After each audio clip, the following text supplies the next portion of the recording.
मैं भगवान दीन अद्य हम भवन्तः प्रथमः पाठः पाठयितुम् इच्छामि। प्रथमपाठस्य नाम सुभाषितानि इति। सु माने सुंदर, भाषितानि माने वाणी, सुंदर वाणी। पृथिव्यां तीन रत्नानि जलमन्नं सुभाषितं मूढैः पाषाणखण्डेषु रत्नसंज्ञां विधीयते। पृथिव्यां, पृथ्वी पर त्रीणि, तीन, मतलब तीन और थ्री रत्न है। पृथ्वी पर तीन रत्न है। त्रीणि जो है नपुंसक लिंग बहुवचन है। जलम अन्नम, जलम प्लस अन्नम, जलमन्नम का अर्थ है जलम प्लस अन्नम। जल और अन्नम, अन्नम माने अनाज, जल माने पानी। अनाज में सभी अनाज आते हैं जो हम खाते हैं। सुभाषितम और सुंदर वाणी। पृथ्वी पर केवल तीन ही रत्न है, पानी, अनाज और सुंदर वाणी। मूढ़ई है, मूर्ख लोग या मूर्खों के द्वारा। पाषाण खंडेषु, पत्थर के टुकड़ों में, मूर्खों के द्वारा पत्थर के टुकड़ों में रत्नम, रत्न संज्ञा विधीयते, रत्न की संज्ञा दी जाती है। अर्थात मूर्ख लोग पत्थर के टुकड़े को रत्न समझते हैं। रत्न माने बहुमूल्य चीज जिसका कोई मूल्य न हो, अर्थात सबसे कीमती चीज। मतलब पृथ्वी पर केवल तीन ही रत्न है, जल, अनाज और सुंदर वाणी। लेकिन मूर्ख लोग पत्थर के टुकड़े को रत्न समझते हैं। दूसरा श्लोक। सत्येन धार्यते पृथ्वी, सत्येन तपते रवि, सत्येन वाति वायुष्य, सर्वं सत्ये प्रतिष्ठितम्। सत्य, सत्येन में तृतीय व्यक्ति एक वचन, सत्य से। सत्येन धारिते माने धारण की जाती है या टिकी हुई है। सत्य से ही पृथ्वी टिकी हुई है या सत्य से पृथ्वी धारण की जाती है। सत्येन तपते रवि, सत्य से ही सूर्य चमक रहा है। सत्येन वाति वायुष्य, वायु प्लस च, सत्य से ही हवा चलती है।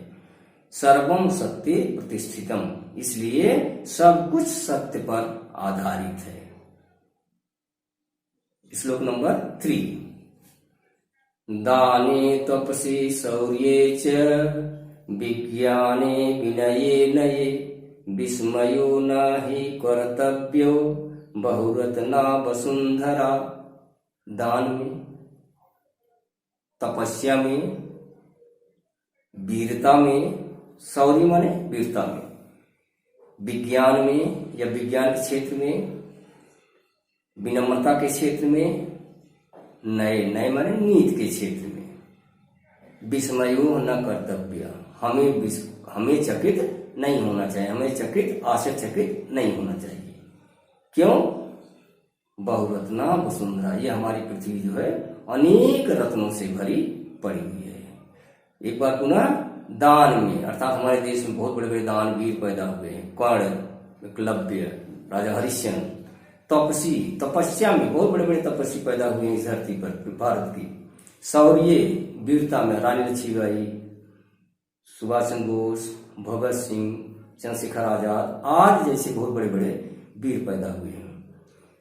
विज्ञान के क्षेत्र में भी बहुत, यह धरती जो है बहुत पहले से ही भरी पड़ी है। विनम्रता, रामचंद्र जी जैसे विनम्र व्यक्ति कौन हो सकता है, इसलिए विनम्रता में भी। नए नीति, जिसे आज हम सब जानते हैं चाणक्य नीति के क्षेत्र में यह धरती हमेशा परिपूर्ण रही है, भरी हुई है। इसलिए हमें इसके विषय में कोई चकित आश्चर्य नहीं करना चाहिए। सद्भिरेव सहासीत, सद्भिः कुर्वीत संगतिं, सद्भिः विवादं मैत्रीं च, नासद्भिः किंचिदाचरेत्। सद्भिः सज्जनों के द्वारा, सद्भिः प्लस एव, सज्जनों से ही, साहसीत रहना चाहिए। सज्जनों के साथ ही हमें हमेशा रहना चाहिए। सद्भि कुर्वीत संगति, और सज्जनों की हमेशा हम संगत करनी चाहिए, उनकी दोस्ती करनी चाहिए। सद्भि विवादम मैत्री, सज्जन व्यक्तियों से हमें विवाद भी करना चाहिए और मित्रता भी करनी चाहिए। ना सद्भि, न प्लस असद्भि, असज्जन माने दुष्टों के साथ में कोई भी नाचरित, न आचरण, न प्लस आचरित, कोई आचरण नहीं करना चाहिए। फिर से पुनः सद्भि रेव सहा, सज्जनों के साथ हमें रहना चाहिए, सज्जनों की हमें संगत करनी चाहिए। सज्जन व्यक्तियों के साथ हमें बातचीत और मित्रता दोनों करनी चाहिए, और दुष्टों के साथ हमें कोई भी आचरण या व्यवहार नहीं करना चाहिए। 5वां श्लोक, धन धान्य प्रयोगेषु विद्यायाः संग्रहेषु च आहारे व्यवहारे च त्यक्त लज्जः सुखी भवेत्। धन धान्य प्रयोगेश, धन के खर्च करने में, मतलब जिसके पास पैसा है वो खर्च करने में उसे कभी भी शर्म नहीं आनी चाहिए। विद्यायाः संग्रहेषु च, मतलब हमेशा विद्या के संग्रह में, पढ़ाई करने में भी हमेशा नहीं करनी, लज्जा नहीं करनी चाहिए। आहारे व्यवहारे च, भोजन करने में भी हमें कभी शर्म नहीं करनी चाहिए। व्यवहारे, और व्यवहार बनाने में भी हमें कभी शर्म या लज्जा नहीं आनी चाहिए। त्यक्त लज्जा सुखी वे, जो व्यक्ति शर्म को त्याग देता है, लज्जा को त्याग देता है, वह हमेशा सुखी रहता है। पुनः एक बार कर, हाँ, धन के खर्च करने में, विद्या के संग्रहण माने विद्या ग्रहण करने में, भोजन करने में और व्यवहार बनाने में जो व्यक्ति लज्जा को त्याग देता है वह व्यक्ति हमेशा सुखी रहता है। क्षमा वशीकृति लोके क्षमया किं न साध्यते, शांति खड्ग करे यस्य किं करिष्यति दुर्जनः। अर्थात संसार में क्षमा दूसरों को वह बस में कर लेता है।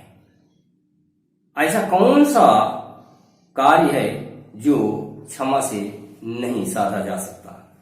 जिसके हाथ में शांति रूपी तलवार है, दुर्जन व्यक्ति उसका कुछ नहीं बिगाड़ सकता। अर्थात क्षमा से हम किसी को भी अपने बस में कर सकते हैं। जैसे महात्मा गांधी, इन दूसरों को क्षमा करना सीखा, इसलिए बहुत अनेकों इनके मित्र होते गए।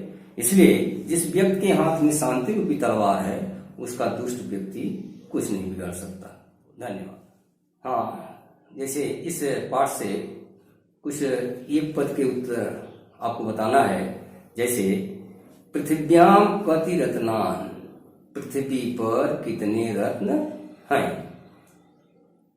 मूढ़ैः कुत्र रत्न संज्ञा विधीयते, मूर्ख लोग कहाँ पर रत्न को खोजते हैं। कई संगतिम कुर्वीत, कई किसकी दोस्ती हमें करनी चाहिए, ये प्रश्न है, तो आप ध्यान दीजिए। और दूसरा है, हाँ, सत्येन कह तपते, सत्य के द्वारा कौन तपता है। सत्येन के वायु, और केस विस्मय न कर्तव्य, किसके विषय में हमें चकित नहीं होना चाहिए। हाँ, कई सह विवादम मैत्री च शोभते, किसके साथ विवाद, झगड़ा और मित्रता दोनों शोभा देते हैं, किसके साथ।